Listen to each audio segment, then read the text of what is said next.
এই সাবি, এই তুই জাল আর বালতি নিয়ে কোথায় চললি? কাজে আসিসনি কেন? আমি আর কারখানায় কাজ করব না, এই জাল নিয়ে মাছ ধরবো, বিক্রি করবো আর খাবো। কি কি বললি? আরেকবার বল, আরেকবার বল, আরেকবার বল।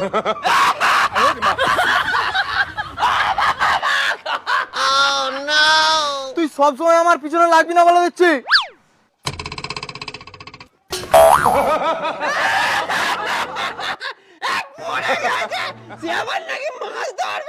এ ভাই চুপ কর, কান মাথা ধরে গেলে। চুপ কর। আরে তোকে কি পাগলা ভূতে টুতে কামড়েছে নাকি?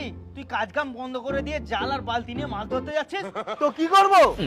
আপনার কাছ থেকে এই জানুয়ারি মাসে কতবার পিকনিক চেয়েছি, আপনি শুধু সপ্তাহ পর সপ্তাহ, সপ্তাহ পর সপ্তাহ ঘুরিয়েই যাচ্ছেন, তবু পিকনিক পেলাম না বাবু। পেয়েছি শুধু লাঠি, ঘুষি আর চট।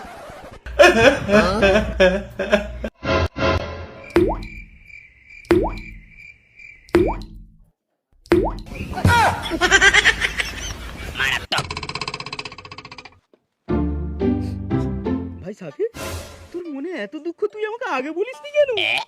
আয় চল কারখানার ভিতরে তোকে পিকনিক খাওয়াই, আয়। যাবো না, ছেড়ে দাও।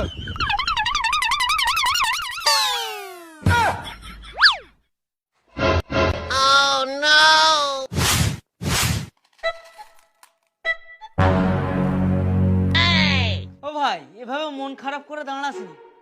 তোর পিকনিক লাগবে তো? আজকেই হবে পিকনিক।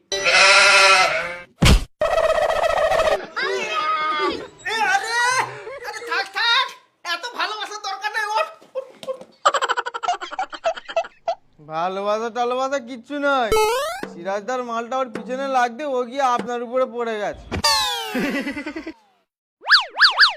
এই, তোর পিকনিক লাগবে তো? যা পুরনো কারখানা থেকে গিয়ে ছাঁটগুলো বের করে নিয়ে আয়, যা। কি বাবু, আমি কি একা পিকনিক খাবো নাকি? সব জায়গায় আমাকে পাঠাচ্ছেন। আচ্ছা ঠিক আছে, ঠিক আছে, তোকে যেতে হবে না, আমি অন্যজনকে পাঠাচ্ছি।